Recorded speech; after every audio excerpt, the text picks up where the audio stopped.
Guys, it's late. It's Saturday, June 21st. It's going to be midnight on the East Coast, but I had to get with you. And today's episode is brought to you by Total Wireless, the official wireless provider of UFC.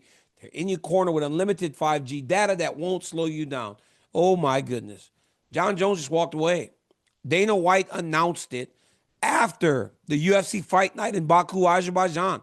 Said he is officially retired, and Tom Aspinall is the UFC heavyweight champion. Unbelievable. I didn't think that it was going to happen this fast. I mean, Jones then puts out a statement that said, "Today, I'm officially announcing my retirement from the UFC. The decision comes after a lot of reflection, and I want to take a moment to express my deepest gratitude for the journey I've experienced over the years." And boy, what a journey it has been. But here's the deal, guys, and I'm going to tell you this right now. I said, if Jon Jones doesn't fight this guy, Jon Jones quit. If Jon Jones does not fight Tom Aspinall, he quit. Because he will walk away from something that has defined his entire adult life. When Jon Jones was a junior college national champion and he couldn't go to Division I wrestling and he chose to fight, this is what saved him. When Jon Jones had multiple run-ins with the law outside of fighting, he came back to fighting and it saved him. It allowed for him to build a great life. And honestly, I'm not mad that this young man has a life with his family and they got money and they got all these great things. It does not change the fact that by not stepping in that octagon, he quit. He didn't want to fight Tom Aspinall. It's so surprising. Is he scared? No. But by not fighting Aspinall, he opened a conversation. He lets you, every one of you, question why he doesn't fight him. I told you guys, when you are 37, 38, 39, it's much different looking in the mirror than you are at 28, 29 years old, like he was when he was fighting us. You're a different human being, especially when you've lived a pretty hard life or a life where you enjoy the spoils that come with being the world champion. And there are a lot of things that come with being the world champion. It's a matter of what you choose to partake in.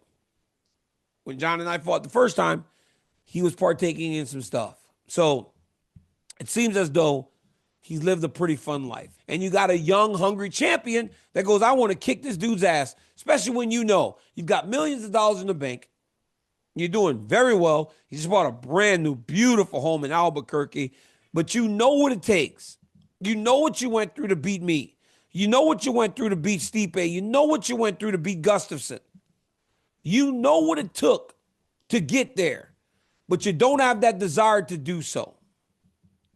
So he walked away. He's had some hiccups over the last month, and I've been judging him along the way. It was talking about Chael and I, how we sit on a podcast and we talk about him. He talked about how he makes more money than both of us in a week. He talked about fighting Francis Ngannou, but he didn't talk about fighting this guy because he never truly had any intention of fighting this guy. Tom Aspinall was waiting. The UFC was waiting. Everybody's waiting for a decision when in reality, you're the heavyweight champ. You're supposed to fight. You go out there and you do the job. You go fight that dude and you put him in his place. Because the reality is a vast majority of the people that will watch or were going to watch believe that Jon Jones was going to beat Tom Aspinall. Me looking at the fight, and if I look at it objectively, Jones is the favorite. Does that mean Tom won't catch him? No. Stipe was hitting him. Tom might be able to knock him out. But you don't know. Because as anyone in the octagon or anyone that goes into the octagon, I will tell you, no one has done that better. Because inside that 8-sided fence, Jon Jones is a mother. Excuse my language. And Luis, you're going to have to bleep that. He is something else inside the 8 sides of that octagon. He's fast. He's tough. He's durable. He's smart. He does everything the right way in the octagon. So it's hard for a guy that has spent 40 minutes in there with him to go, well, that dude's going to beat him. Because when he beat me in Anaheim, I was never better. I never trained harder. I was never more committed to my diet, my nutrition, to my livelihood, to my life. I never lived cleaner than I did for that fight, and he beat me. That tells me how special Jon Jones is. But does it change the fact that him walking away right now, when he's on the older side and the guy that he's supposed to fight's on the younger side, Tom's 32. He's fresh. Tom hasn't taken any damage. Jon has been in wars with those guys, with myself, with Gustafsson, with Dominic. Tom has taken no damage. To walk away right now opens the door for people to start having the conversation about, does this affect the legacy? Because I feel like many decisions he made over the course of this last month, where he was hiccuping and he was stumbling all over the internet and he was so present publicly. He was in that pool with the Russians, swimming, getting dipped, looking happier than he's ever looked in his entire life. He's talking about how much money he's making. He's talking in third person. All those hiccups. Ariel's judging him. Chael's judging him. I'm judging him. Bisping's judging him. Demetrius Johnson's judging him. Alexander Volkanovski's judging him. The people that matter to him are judging him. And it didn't matter. All those hiccups. He felt assured that he was doing the right thing, but he wasn't. He's supposed to fight. You know, every great champion, from Muhammad Ali to George St. Pierre to Chuck Liddell to myself, they've all left the ladder down. Very few people don't. Very few people leave without opening the door for that next guy to get a chance. Khabib did it. He fought Justin Gaethje.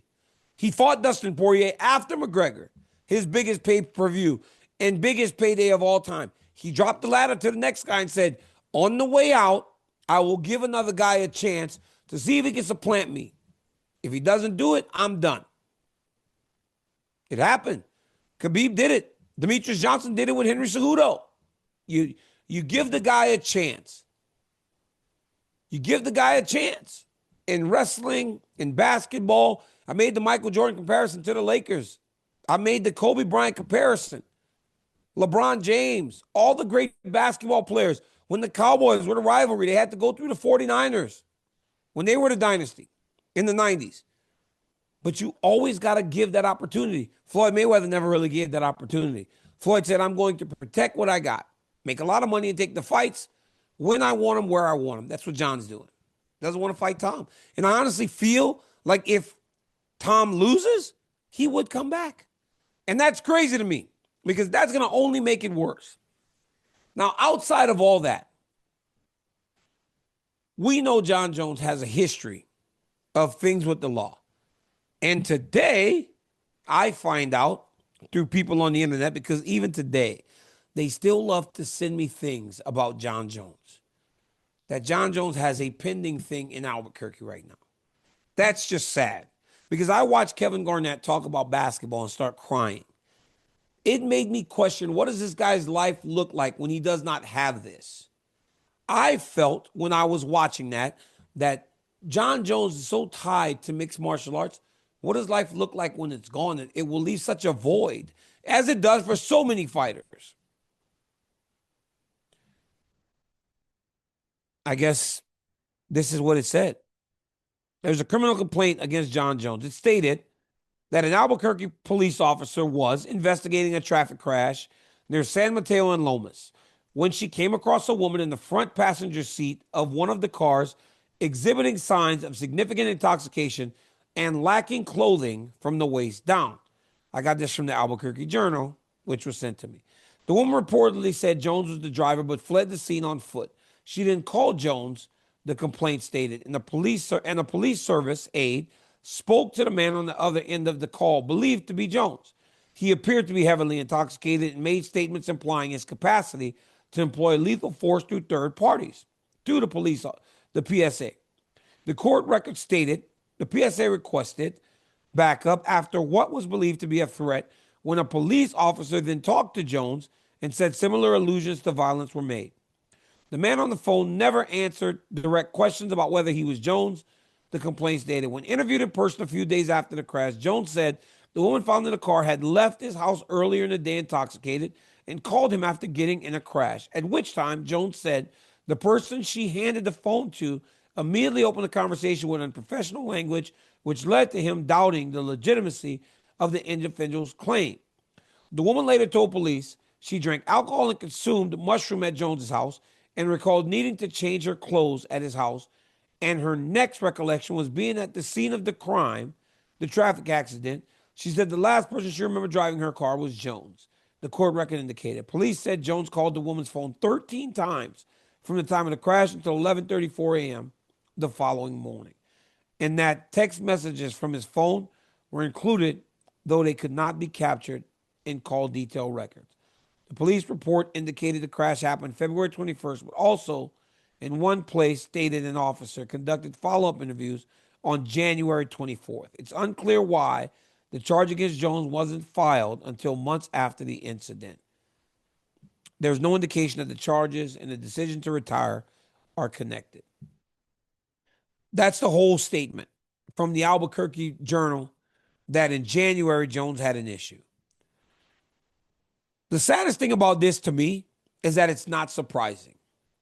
You know, I've seen him do things over the course of his career that have been very dangerous and very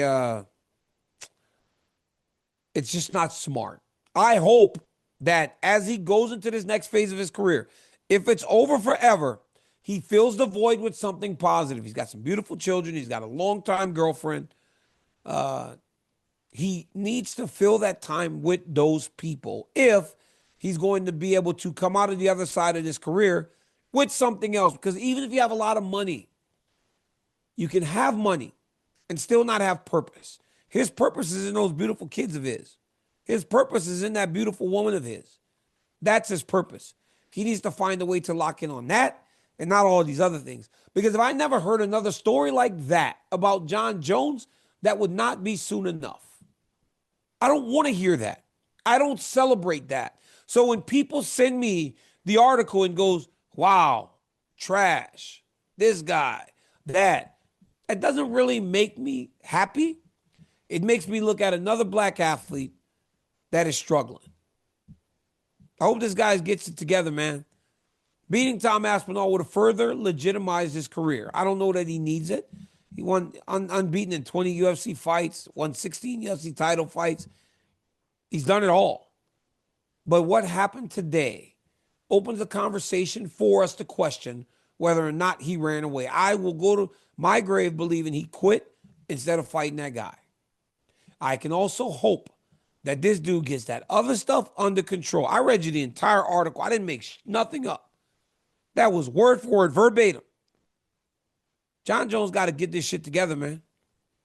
We saw his brother struggle down the stretch when he's playing football. And it made me sad to see. I hope we don't go down the same path with this guy. I normally would wait till the morning, guys, but I needed to get this out tonight. I'll have more on good guy, bad guy on Monday. But it's official. Jon Jones is done. I don't know if this is tactics by the UFC.